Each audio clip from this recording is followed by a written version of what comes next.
शुक्रवार के दिन संतोषी माता की व्रत और कथा। जय माता दी। प्रेम से बोलिए संतोषी माता की जय। आज शुक्रवार है। आज के दिन संतोषी माता की व्रत और कथा का श्रवण किया जाता है। तो आइए आज आप श्रवण कीजिए मनोकामनाओं को पूर्ण करने वाली संतोषी माता की व्रत कथा। एक बुढ़िया थी, उसके 7 बेटे थे। 6 बेटे कमाने वाले थे जबकि 7वां निकम्मा था। बुढ़िया 6 बेटों के लिए रसोई बनाती, उन्हें प्रेम से भोजन कराती और उनसे जो कुछ जूठन बचती वो 7वें को दे देती। एक दिन वो 7वां पुत्र अपनी पत्नी से बोला, देखो मेरी माँ मुझे कितना प्रेम करती है। पत्नी बोली, क्यों नहीं, सबका जूठा जो तुमको खिलाती है। वो बोला, ऐसा नहीं हो सकता, मैं जब तक अपनी आंखों से न देख लूं मान नहीं सकता। बहू हंसकर बोली, देख लोगी तब तो मानोगी ना। कुछ दिनों बाद त्योहार आया। घर में 7 प्रकार के भोजन और चूरमे के लड्डू बने। वो 7वां पुत्र जांचने के लिए सिर दुखने का बहाना करके पतला वस्त्र ओढ़कर रसोई घर में सो गया। वो कपड़े के भीतर से सब देख रहा था। उसने देखा कि माँ ने 6 भाइयों के लिए सुंदर आसन बिछाई, नाना प्रकार की रसोई परोसी और आग्रह करके उन्हें भोजन कराया। 6 पुत्र भोजन करके उठे तब माँ ने उनकी जूठी थालियों से लड्डुओं के टुकड़े उठाकर एक नया लड्डू बनाया। जूठन साफ कर बुढ़िया माँ ने उसे पुकारा, बेटा 6 भाई भोजन करके चले गए, अब तू ही बाकी है, उठ, तू कब खाएगा। बेटा सोचने लगा कि वो निकम्मा है, कोई काम नहीं करता, इसीलिए माँ उसके साथ ऐसा व्यवहार करती है। वो बोला, माँ मैं भोजन नहीं करूंगा, मैं अब परदेश जा रहा हूँ। माँ ने कहा, कल जाना है तो आज ही चला जा। वो बोला, हाँ हाँ आज ही जा रहा हूँ। ये कहकर वो घर से निकल गया। चलते समय उसी पत्नी की याद आई। वो गौशाला में उपली पाथ रही थी। वहां जाकर उसने कहा, हम जावी परदेश आवी कुछ काल, तुम रहो संतोष से, धर्म आपनो पाल। वो बोली, जाओ पिया आनंद से, हमारू सोच हटाए, राम भरोसी हम रहें, ईश्वर तुम्हें सराय। 2 निशानी अपनी, देखो धरू में धीर, सुधीमती हमारी बिसारियो, रख्यू मन गंभीर। अर्थात जाते समय पत्नी ने कहा, हे पतिदेव आप सुखपूर्वक जाइए, मेरी चिंता बिल्कुल न करें, बस कृपा करके मुझे अपनी कोई निशानी दी जाइए जिसे देखकर मैं आपको याद करती रहूं। उसने कहा, पगली मेरे पास तो कुछ नहीं है, ये अंगूठी है, सो तू ले ली और अपनी कुछ निशानी मुझे दे दे। पत्नी बोली, मेरे पास क्या है, बस ये गोबर से भरा हाथ है। ये कहकर उसने पति की पीठ पर गोबर के हाथ की छाप मार दी। वो चल दिया और चलते चलते दूर देश पहुंचा। वहां एक साहूकार की दुकान थी। उसने जाकर कहा, भाई मुझे नौकरी पर रख लो। साहूकार को जरूरत थी सो बोला, हाँ रह जा। लड़के ने पूछा, तनख्वाह क्या दोगे। साहूकार ने कहा, काम देखकर दाम मिलेंगे। उसे नौकरी मिल गई। वो सुबह 7 बजे से रात के 10 बजे तक निष्ठा से काम करने लगा। कुछ ही दिनों में वो दुकान का सारा लेन देन, हिसाब किताब और ग्राहकों को माल बेचना सब सीख गया। साहूकार के अन्य 7-8 नौकर उससे ईर्ष्या करने लगे। सेठ ने उसका काम देखा और 3 महीने में ही उसे आधी मुनाफे का हिस्सेदार बना दिया। कुछ ही वर्षों में वो एक नामी सेठ बन गया और मालिक सारा कारोबार उस पर छोड़कर तीर्थ यात्रा पर चला गया। उधर घर पर उसकी पत्नी को सास ससुर दुख देने लगे। उससे सारी गृहस्थी का काम कराते और लकड़ी लेने जंगल भेजते। उसी घर की आटे से निकली भूसी की रोटी और फूटे नारियल के खोपे में पानी दिया जाता। एक दिन वो लकड़ी लेने जा रही थीं तो रास्ते में उसे बहुत सी स्त्रियां संतोषी माता का व्रत करती दिखाई दी। वो वहां खड़ी होकर कथा सुनने लगी और पूछा, बहनों तुम किस देवता का व्रत करती हो और इससे क्या फल मिलता है। यदि तुम इस व्रत का विधान मुझे समझा दोगी तो मैं तुम्हारा बड़ा एहसान मानूंगी। तब उनमें से एक स्त्री बोली, सुनो बहन, ये संतोषी माता का व्रत है। इसकी करने से निर्धनता और दरिद्रता का नाश होता है। मन की जो भी कामना हो वो माता की कृपा से पूरी होती है। उसने व्रत की विधि पूछी। वो भक्त स्त्री बोली, 1.25 आने का गुड़ चना लेना, इच्छा हो तो 1.25 पाव या सामर्थ्य के अनुसार 1.25 रुपए का भी ले सकती हो। प्रत्येक शुक्रवार को निराहार रहकर श्रद्धा और प्रेम से कथा सुनना। नियम में कोई बाधा न आए। यदि कथा सुनाने वाला कोई न मिली तो घी का दीपक जलाकर या जल का पात्र सामने रखकर स्वयं कथा कहना। जब तक कार्य सिद्ध न हो नियम का पालन करना और कार्य पूर्ण होने पर व्रत का उद्यापन करना। माता 3 मास में ही फल प्रदान करती हैं। यदि किसी की ग्रह खोटी भी हो तो भी माता वर्ष भर में कार्य सिद्ध करती हैं। फल सिद्धि होने पर उद्यापन करना चाहिए, बीच में नहीं। उद्यापन में 2.5 सेर आटे का खाजा तथा इसी परिमाण से खीर तथा चने का साग बनाना चाहिए। 8 लड़कों को भोजन कराना चाहिए। जहां तक संभव हो लड़की देवर, जेठ या भाई बंधु की हो। यदि वे ना मिली तो रिश्तेदारों और पास पड़ोसियों के बच्चों को बुला लेना चाहिए। उन्हें भोजन कराकर यथाशक्ति दक्षिणा देनी चाहिए और माता का नियम पूरा करना चाहिए। उस दिन घर में कोई भी सदस्य खटाई न खाए। ये सुनकर बुढ़िया के लड़के की बहू चल दी। रास्ते में उसने लकड़ी की बोझ को बेच दिया और उन पैसों से गुड़ चना लेकर माता की व्रत की तैयारी कर आगे बढ़ी। सामने मंदिर देख वो पूछने लगी, ये मंदिर किसका है? सब कहने लगी, ये संतोषी माता का मंदिर है। ये सुनकर वो माता की मंदिर में गई और उनके चरणों में लौटने लगी। वो दीन होकर विनती करने लगी, माँ, मैं बहुत अज्ञानी हूँ, व्रत के कोई भी नियम नहीं जानती, मैं बहुत दुखी हूँ। हे माता, हे जगत जननी, मेरा दुख दूर करो, मैं तुम्हारी शरण में हूँ। माता को उस पर दया आई। एक शुक्रवार बीता कि दूसरे को उसके पति का पत्र आया और तीसरे शुक्रवार को उसका भेजा हुआ पैसा भी पहुंच गया। ये देख जेठ जिठानी मुंह सिकोड़ने लगे। उनके लड़के उसे ताने देने लगे। काकी के पास तो अब पत्र भी आने लगा और रुपया भी। अब तो काकी की खातिरदारी बढ़ेगी। बेचारी सरलता से कहती, भैया, कागज आवे या रुपया आवे, हम सबके लिए अच्छा है।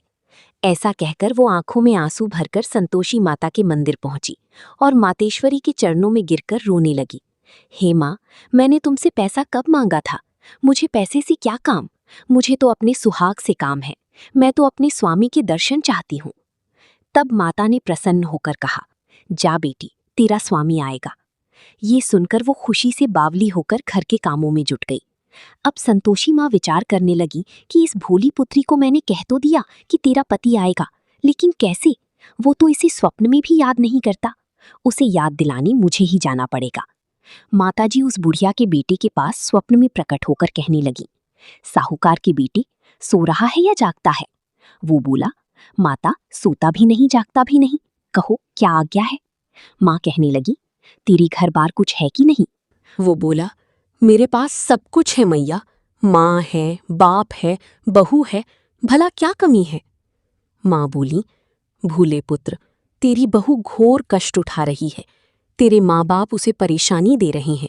वो तेरे लिए तरस रही है, तू उसकी सुध ले बेटा।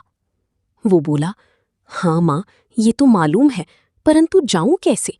परदेश की बात है, लेन देन का कोई हिसाब नहीं है और ना ही जाने का कोई रास्ता सूझ रहा है। भला कैसे चला जाऊं? माँ कहने लगी, मेरी बात मान। सवेरे नहा धोकर संतोषी माता का नाम ले, घी का दीपक जलाकर दंडवत कर और दुकान पर जाकर बैठ जा।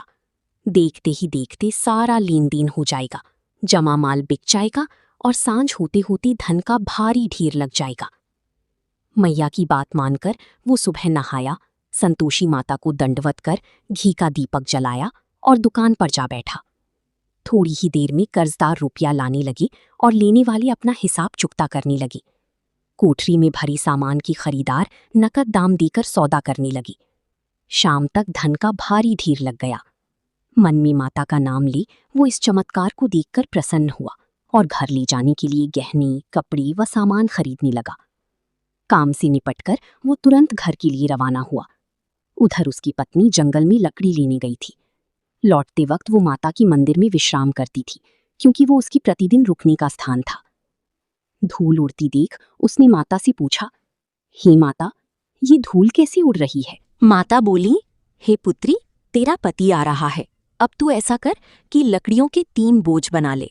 एक नदी के किनारे रख और दूसरा मेरे मंदिर में। तेरे पति को लकड़ियों का गट्ठर देख मोह पैदा होगा। वो यहाँ रुकेगा और नाश्ता पानी कर अपनी माँ से मिलने जाएगा। तब तू लकड़ियों का बोझ उठाकर घर जाना और चौक में गट्ठर डालकर जोर से आवाज लगाना, लो सासू जी, लकड़ियों का गट्ठर लो, भूसी की रोटी दो और नारियल के खोपे में पानी दो। आज मेहमान कौन आया है? माता का आदेश मानकर वो प्रसन्न मन से लकड़ियों के 3 गट्ठर बनाए, एक नदी के किनारे और एक मंदिर में रखा। इतने में उसका पति वहां आ पहुंचा। सूखी लकड़ी देखकर उसकी इच्छा हुई कि वहीं विश्राम करें और भोजन बनाकर गांव जाएं। वो वहां रुका, भोजन किया और विश्राम करके गांव पहुंचा। वो सबसे प्रेम से मिला। उसी समय सिर पर लकड़ी का गट्ठर लिए उसकी पत्नी उतावली सी आई। लकड़ियों का भारी बोझ आंगन में डालकर उसने जोर से 3 आवाजें दी, सासू जी, लकड़ियों का गट्ठर लो, भूसी की रोटी दो और नारियल के खोपे में पानी दो। आज मेहमान कौन आया है? ये सुनकर उसकी सास बाहर आई और अपने दिए हुए कष्टों को छिपाने हेतु कहने लगी, बहू ऐसा क्यों कहती है? तेरा मालिक ही तो आया है। आ बैठ, मीठा मीठा भात खा, भोजन कर और ये गहने कपड़े पहन। अपनी पत्नी की आवाज सुनकर उसका पति भी बाहर निकल आया। अंगूठी देख वो व्याकुल हो जाता है। माँ से पूछता है, माँ ये कौन है? माँ बोली, बेटा ये तेरी बहू है। जब से तू गया है ना, तब से सारी गांव में भटकती फिरती है। घर का सारा कामकाज कुछ नहीं करती, 4 प्रहर आकर खाना खा जाती है। वो बोला, ठीक है माँ, मैंने इसे देखा और तुम्हें भी। मुझे समझ में आ रहा है कि कौन सही है और कौन गलत। अब दूसरी घर की ताली दो, उसमें मैं रहूंगा। माँ बोली, ठीक है, जैसी तेरी मर्जी। तब वो दूसरे मकान की तीसरी मंजिल का कमरा खोलकर सारा सामान जमाता है। एक ही दिन में राजा के महल जैसा ठाट बाट बन गया। अब क्या था, बहू सुख भोगने लगी। इतने में शुक्रवार आया। उसने अपने पति से कहा, हे प्राणनाथ, मुझे संतोषी माता की व्रत का उद्यापन करना है। पति बोला, खुशी से कर लो। वो उद्यापन की तैयारी करने लगी। जेठानी के लड़कों को भोजन के लिए कहने गई। उन्होंने मंजूर भी किया, परंतु पीछे से जेठानी ने अपने बच्चों को सिखाया, देखो भोजन के समय खटाई मांगना, जिससे उसका उद्यापन पूरा ना हो सके।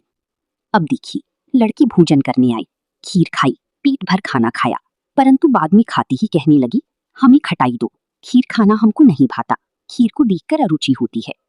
वो कहने लगी, बच्चों खटाई किसी को नहीं दी जाएगी, ये तो संतोषी माता का प्रसाद है। लड़की उठ खड़े हुए और बोले, पैसा लाओ, हमें खटाई खरीदनी है, नहीं तो हम तुम्हारे उद्यापन में भोजन ग्रहण नहीं करेंगे। भूली बहू कुछ नहीं जानती थी, उसने उन्हें पैसे दे दिए। लड़के उसी समय हट करके इमली और खटाई खाने लगे। ये देखकर बहू पर माताजी ने कोप किया। राजा की दूत उसके पति को पकड़ ले गए। जेठ जेठानी मनमाने वचन कहने लगी और बहुत ही उल्टा सीधा खरी खोटी सुनाने लगे। ये तो लूट लूट कर धन इकट्ठा कर लाया है, अब सब मालूम पड़ जाएगा जब जेल की मार खाएगा। बहू से ये सब सुनकर सहन नहीं हुआ। वो रोती हुई माताजी के मंदिर गई और कहने लगी, हे माता, तुमने क्या किया? हंसाकर अब भक्त को रुलाने लगी। माता बोली, बेटी, तूने उद्यापन में इमली खिलाकर मेरा व्रत भंग किया है। वो कहने लगी, माता, मैंने कोई अपराध नहीं किया, मैंने तो भूल से लड़कों को पैसे दे दिए थे, मुझे क्षमा करो, मैं फिर तुम्हारा उद्यापन करूंगी। संतोषी माता बोली, हे पुत्री, अब भूल मत करना। वो कहती हैं, अब भूल नहीं होगी मैया, अब बताओ वे कैसे आवेंगे? माता बोली, जा पुत्री, तेरा पति तुझे रास्ते में आता मिलेगा। अब क्या था, वो जैसे ही मंदिर से निकली, रास्ते में पति आता हुआ मिला। उसने पूछा, कहाँ गए थे? वो कहने लगा, हे प्रिय, इतना धन जो कमाया है उसका कर राजा ने मांगा था, वही भरने गया था। वो प्रसन्न होकर बोली, भला हुआ, अब घर को चलो। कुछ ही दिन बाद फिर से शुक्रवार आया। वो अपने पति से बोली, हे नाथ, मुझे फिर माता का उद्यापन करना है। पति ने कहा, करो। बहू फिर जेठ के लड़कों को भोजन के लिए कहने गई। जेठानी ने 1-2 बातें सुनाई और फिर लड़कों को सिखाने लगी, तुम सब लोग पहले से ही खटाई मांग लेना। अब देखिए, लड़के भोजन करने के लिए जाते हैं और भोजन से पहले ही कहने लगी, हमें खीर नहीं खानी, हमारा जी बिगड़ता है, कुछ खटाई खाने को दो। वो बोली, हे पुत्रो, खटाई किसी को नहीं मिलेगी, आना है तो आओ, नहीं तो मैं ब्राह्मण के लड़के लाकर भोजन करा लूंगी। ये सुनकर जेठानी के सभी लड़के वहां से चले गए। वो बहू ब्राह्मणों के लड़कों को लाती है और उन्हें भोजन कराती है। यथाशक्ति दक्षिणा की जगह एक एक फल दिया, जिससे संतोषी माँ प्रसन्न हुई। माता की कृपा होने से 9वीं मास में उसे चंद्रमा की समान सुंदर पुत्र प्राप्त हुआ। पुत्र को पाकर वो प्रतिदिन माताजी के दर्शन को जाने लगी। माँ ने सोचा, ये रोज आती है, आज क्यों ना इसके घर चलूं। ये विचार करके माता ने भयानक रूप बनाया। गुड़चनी सी सना मुख, ऊपर सूंड की समान होंठ और उस पर मक्खियां भिनभिना रही थीं। दहली पर जैसे ही उन्होंने पैर रखा, उसकी सास चिल्लाई, अरे देखो रे, कोई चुड़ैल डाकिनी चली आ रही है, लड़को इसे भगाओ, नहीं तो किसी को खा जाएगी। लड़के भागने लगे और चिल्ला चिल्लाकर खिड़की बंद करने लगे। बहू सब कुछ रोशनदान में से देख रही थी। वो प्रसन्नता से पगली बनकर चिल्लाने लगी, आज मेरी माताजी मेरे घर आई हैं। वो अपने बच्चे को दूध पिला रही थी और दूध पिलाने से हटाती है, इतने में सास का प्रकोप फूट पड़ा। वो बोली, क्या उतावली हुई है, बच्चे को पटक दिया। इतने में माँ के प्रताप से वहां लड़के ही लड़के नजर आने लगे। बहू बोली, सासू माँ, मैं जिसका व्रत रखती हूँ ये वही संतोषी माता हैं। सबने माताजी के चरण पकड़ लिए और बिनती करके कहने लगे, हे माता, हम मूर्ख हैं, अज्ञानी हैं। तुम्हारे व्रत की विधि हम नहीं जानते थे। व्रत भंग कर हमने बड़ा अपराध किया है। हे जगमाता, आप हमारा अपराध क्षमा करो। इस प्रकार माता प्रसन्न हुई। हे संतोषी माता, जैसे आपने बहू को प्रसन्न होकर फल दिया, वैसा फल माता सबको देना। इस कथा को पढ़ने वाले, सुनने वाली तथा हुंकार भरने वालों की मनोकामना पूर्ण करना। जय माता संतोषी। संतोषी माता की आरती। जय संतोषी माता। मैया जय संतोषी माता, अपनी सेवक जन की सुख संपत्ति दाता। मैया जय संतोषी माता। सुंदर चीर सुनहरी, माँ की हीरा पन्ना दमकते, तन श्रृंगार सोहे। मैया जय संतोषी माता। गीरू लाल छटा छवि, बदन कमल सोहे। मंद हसत करुणामयी, त्रिभुवन जन मोहे। जय संतोषी माता। स्वर्ण सिंहासन बैठी, चवर ढुले प्यारे। धूप दीप मधुमेवा, भोग धरे न्यारी। जय संतोषी माता। गुड़ अरु चना परम प्रिय, तामी संतोष कियो। संतोषी कहलाई, भक्तन वैभव दियो। जय संतोषी माता। शुक्रवार प्रिय मानत, आज दिवस सोही। भक्त मंडली छाई, कथा सुनत मोही। जय संतोषी माता। मंदिर जगमग ज्योति, मंगल ध्वनि छाई। विनय करे हम सेवक, चरणन सिरनाई। जय संतोषी माता। भक्ति भावमय पूजा, अंगीकृत कीजे। जो मन बसे हमारी, इच्छित फल दीजे। जय संतोषी माता। दुखी दरिद्री रोगी, संकट मुक्त किए। बहुधन धान्य भरी घर, सुख सौभाग्य दिए। जय संतोषी माता। ध्यान धरी जो तेरा, वांछित फल पायो। पूजा कथा श्रवण कर, घर आनंद आयो। जय संतोषी माता। चरण गही की लज्जा, रखियो जगदम्बे। संकट तू ही निवारी, दयामयी अम्बे। जय संतोषी माता। संतोषी माता की आरती। जो कोई जन गावे, रिद्धि सिद्धि सुख संपत्ति, जी भर की पावे। जय संतोषी माता। मैया जय संतोषी माता, अपनी सेवक जन की सुख संपत्ति दाता। ओम जय संतोषी माता।